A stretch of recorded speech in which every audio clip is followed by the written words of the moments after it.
An Appalachian Horror Story, Daniel Broughton, 1982. Everything here was scary enough before I'd run out of food and hope. It was supposed to be a simple, 2-day in and out loop of the Appalachian Trail in order to prepare for my through trip in the spring. But of course, even the best laid plans get laid to rest out here. It was so easy, so simple that after an hour of planning and a quick call out of work, my pack was full and I was loading it into the back of the car. Hit the trail, 10 miles in, set up camp, stay the night and back out the next day. Too easy. Too simple. Of course, if I'd have taken the time to watch damn weather report before I left, I wouldn't be here now. Cold, hungry, miserable, and so far up shit creek I don't even remember having a paddle. Things started out easy. Clear skies and a crisp but not too cold breeze on my drive to the trail. In fact, that's what inspired me to ditch work for the day and get out and have a little time to myself. Not that selling life insurance was particularly difficult, or exciting for that matter, but getting out and being among some of the most desolate places is what made me feel alive, human. But back to the weather. The hike lulled me into that all-too-easy peace as the weather held, at least for the first half of the hike. High cirrus clouds rolled by and the last of the brown leaves that clung to the trees rustled underneath. Typical for early December. I sat down on a hickory stump just at the crest of a little ridge to take my pack off, get a snack and just enjoy the view. And the view would be the last thing I would enjoy for a while. Taking in the scenery and watching a squirrel jump from branch to branch, I noticed it, way off in the distance. Like a giant gray anvil dragging across the tops of the mountains in its path. The pine trees clung to their needles as I watched the wind hit them, the bare branches of the other trees furiously dancing along to the same tune.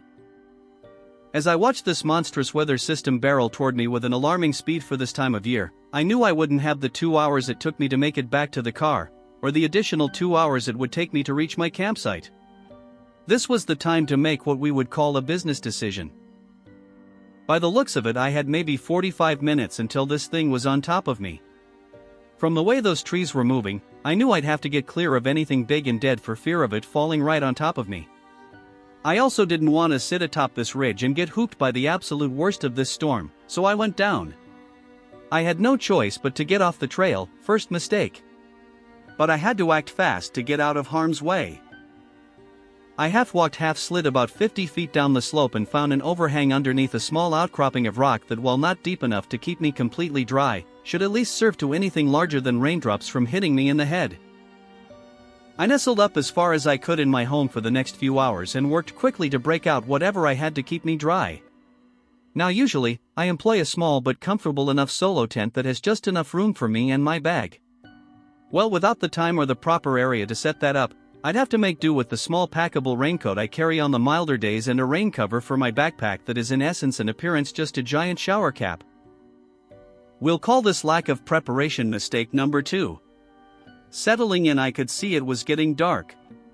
Unnaturally dark for mid-afternoon when the sun should have been up for at least another 3 to 4 hours. Forget the 45 minutes I thought I had, this thing would be here in 10 to 15 tops. No sooner had the thought crossed my mind than it started. Wind like I'd never seen before, and I've spent more than my fair share of time out here, mind you. The wind mingled with the sound of 100-foot-tall pine and oak trees groaning and creaking under the strain. It was almost pitch black now and I could hear sheets of rain falling not too far in the distance. Branches started to snap and crack, and I was thankful for the shelter I had been able to find from them. The rain was on top of me now and the first sheet fell like someone had slapped a cold, wet towel right across the ground. The rain fell hard, and froze the second it hit the ground, or the trees, or the rocks or whatever else it could find. This was the worst case. Although snow meant colder weather, at least it was dry, or drier. Getting wet and then cold out here was a one-way ticket to hypothermia, and you could be pretty damn sure you weren't coming back. All I could do now was pull my knees to my chest and do my best to keep myself warm and dry. Unfortunately, that plan lasted all of about 15 minutes. As the wind whipped back and forth, it drove that frigid rain sideways right at me, my natural shelter acting more as a funnel than a shield at that point. My cheap, fire engine red PVC raincoat fought for everything it was worth, but at some point the icy water started seeping through. I was sure of the same with my backpack, but I didn't have the heart to check at that moment. I assumed that as quickly as this storm had popped up it would subside in a similar manner. Mistake number 3. After an hour I was shivering uncontrollably as everything, including myself, was covered in a thin layer of ice.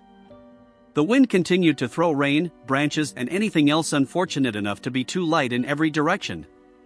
Then the sickening sound of what had to be a 100-foot tree breaking at its base, just uphill of me. I had about 3 seconds to process the splintering and cracking before it was on top of me. The tree had broken off at its base and came tumbling down the side of the face, right on top of me. While my head and torso were protected, my knees still protruded outside just a bit, but enough. The falling log had caught me right in the shins and sent me tumbling end over end until everything went dark, or somehow darker than it already was. I woke up face down in a puddle of mud with a headache from the depths of hell. Had I not been in the middle of nowhere, it would have been safe to assume waking up in this condition was nothing short of an otherworldly hangover. As I ever so slowly stood up, the throbbing in my head got worse as I squinted to make out my surroundings through the hint of sunlight starting to rise over the mountain. In my new surroundings I had no idea where I'd fallen from or how far the drop was, but as I took stock of myself I found several things wrong. My backpack, and everything else I had out here, was completely gone as far as I could tell. As I brushed my fingers across my forehead I felt a sting of pain along with the accompanying trail of dried blood. Thankfully, it felt like my limbs were all intact, although bruised and sore, and facing the right direction. Aside from a sharp pain in my left side which I attributed to some bruised ribs, I was mostly intact. Now came the difficult task at hand, figuring out which way I'd fallen from and thus regaining the trail I had hiked in on. I was in a bit of a gully with 2 steep faces on either side of me. While not insurmountably steep, the mess of fallen limbs, dislodged ricks, and uprooted trees would make for an arduous climb for someone that hadn't spent the last who knows how many hours face down in a ditch. Even worse, nothing was recognizable. The storm had wreaked so much havoc that there was nothing to identify my path from the day before. As I gathered in the scene I noticed something else as well. The thin layer of ice deposited by the storm glistened in the early morning sun, but there wasn't a sound. Now normally, winter sunrises in the forest are a busy time.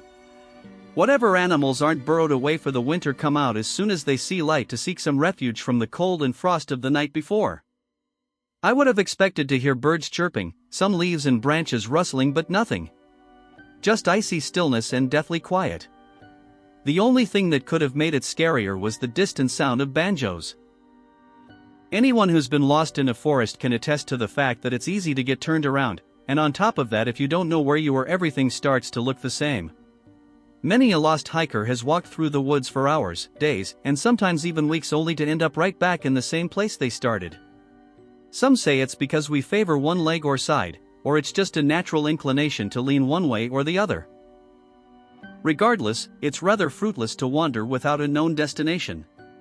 So in that eerie morning still I turned, first one way then the other, desperately looking for something to help me orient myself. So I picked a ridge, the one toward my left shoulder, and decided, or rather convinced myself, that was the hill I'd come from and thus was the one I needed to go back up. Climbing up was slow and rough. Much of the soil had been washed out and what wasn't was still coated in that fine layer of ice.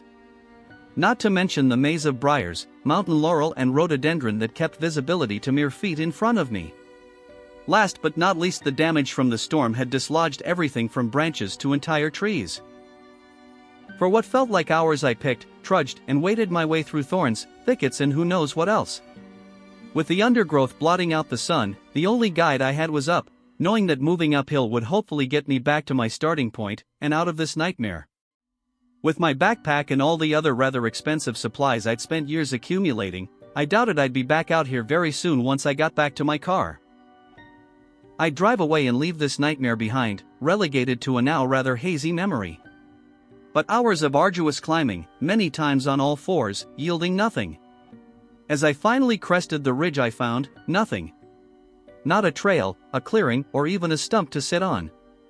If I thought I was turned around before, I was even more so now. I had no idea where I was in relation to my path out of here. And to make it worse, I'd spent the better part of the day, and my energy, climbing up the wrong mountain. I had nothing to my name but the clothes on my back, and those were in tatters and covered in mud after all that happened. What to do next took some severe deliberation. On top of the ridge I could see that it was late afternoon through the treetops. That meant I only had a couple hours to find a shelter or a way out of here, God willing the latter. The only thing I could think to do was follow the ridge and try to find a clearing or some vantage point to get my bearings. As I trudged along, I could feel the last 24 hours starting to catch up with me in a big kind of way. With nothing left to eat or drink, I could feel my body starting to wear out after a day of climbing. My head was still pounding and I had been running on adrenaline in the hope of getting home. But with both of those quickly dwindling, I had to find some water or I wouldn't be alive long enough to make it home. So I ditched the ridgetop and headed downhill on the other side of the ridge from where I'd come, where the water would, or should, be. Mistake number 4. With yesterday's storm I found water pretty quickly, a little runoff that had started as the ice melted in the warmer part of the day. While it wasn't much, it was an accomplishment to find any water and help the symphony in my head subside a bit. However, I had a bigger problem now. The sun was getting low and the trees were already throwing long shadows over the sloped ground. I had to admit to myself that there was no way I was getting out of here tonight, and as much as I hated it, I had to find some sort of shelter. It would only get colder as the sun said its goodbyes for the day and left me out here alone until the morning. I headed further downhill, as I figured this area would be less exposed and stood a greater chance of providing me some decent repose from the elements. I could already feel myself getting cold and dreaded spending another night like I had the night prior. Thankfully, it didn't take me long to find shelter, and something much more sizable than last night's accommodations at that. I decided I wasn't going to find anything better than this, and this would have to do. Mistake number 5. The entrance to the cave wasn't very big, but it was a Ritz-Carlton compared to last night's situation. It was about 10 feet wide, the length of a small car. It was slightly smaller in height. I had room to walk in without stooping, but it wasn't much taller than that. 6.5, 7 foot tops. Now ordinarily I would be wary of a spot like this, as I'm not the only creature stuck out here looking for a place to hole up this time of year. Black bears are extremely common and love little caves just like this. But I was desperate, and I could also see far enough into the cave to ease my mind a bit. It went back maybe 20 feet to an upward grade that went almost to the ceiling. Made of loose rock, it looked like the remnants of a long-past landslide had most likely filled the cave in. A short space was left at the top, between the top of the rocks and the cave ceiling, but maybe a foot, and far too small a space for a bear or anything else aside from a small animal to squeeze through. Sharing this cave with a few raccoons or groundhogs would be better than sleeping out in the cold. With my last few minutes of sunlight I did my best to gather some firewood, as I still had half a pack of Marlboro Reds and a lighter in my pants pocket, and they say smoking kills. As I gathered the driest wood I could find in the damp woods, I noticed it again. Nothing. Not a sound. Not a bird or a breeze or a single sound. Stillness. Silence. With a small but steady fire going at the mouth of the cave, I sat close to it to try and warm and dry myself the best I could. I was hungry, exhausted, cold, and still in pain from my ordeal. But at least I had some shelter and protection from the cold and whatever else might be out there. Appalachia has always had more than its fair share of ghost stories and tall tales. Rumors of feral folks in East Tennessee to Mothman in West Virginia, the Wendigo, Bigfoot, and everything in between. Sure, the nights out here could be dark, and especially when you're alone your mind can play tricks on you. But I'd grown up around here and had grown comfortable with the oppressive darkness and the noises at night. I comforted myself with these thoughts as I drifted into a much-needed sleep. Mistake number 6. I woke to a whisper, albeit faint. But it wasn't in my ears. It was like it came from the back of my neck. Like nails on a chalkboard, no, like knives on a chalkboard. And that horrifying almost voice was whispering my name. Daniel, Daniel. Daniel. It was accompanied by a seeping cold from that little opening at the back of the cave. Not just cold, frigid, icy, like somehow there was an invisible stream of Arctic water flowing from the back of that cave right across that body. I shot upright out of whatever semblance of sleep I was getting and noticed the fire had doubled in size, despite my neglecting to feed it in my slumber. Casting its light on the sides and ceiling of my humble abode, the fire revealed a mass of writing, or symbols, or something in between on nearly every inch of the walls. They appeared and disappeared in an instant, as if someone was writing them and someone else was erasing right behind them. Some large, some small, in sequences like words and sentences, but completely and utterly nonsensical and still somehow terrifying and foreboding to me. As horrified as I was frozen, almost too confused to do anything at all. I could still feel that permeating cold and the tingle at the base of my neck. Suddenly, with a rush of icy wind from the back of the cave, the fire went out like a match in a rainstorm and I was left standing alone in pitch black. That feeling in the back of my neck exploded through my entire head and turned into a ringing in my ears that quite literally knocked me to the ground. I tried to run, tried to move, tried to breathe, but found it impossible to do any of those. Out of my own mouth came that same horrid voice, this time audible, a horrible rasping that hurt vocal cords that somehow were not under my control anymore. They've come back, at last. I was tired of waiting. I gasped, regaining what composure I could muster, and I ran out into that dark night. I didn't know where, I just knew with every fiber of my being I had to get out of there. I sprinted into the nothingness until something hit me. Right across the head. Hard. And everything went dark. Somehow darker than the already black night. Darker than the night in the storm and darker than anything I thought possible before. And silent. Not a single sound. Stillness. Silence. Part 2. It looks like there may be more to this story. Click here to get a reminder to check back later. Got issues? Click here for help.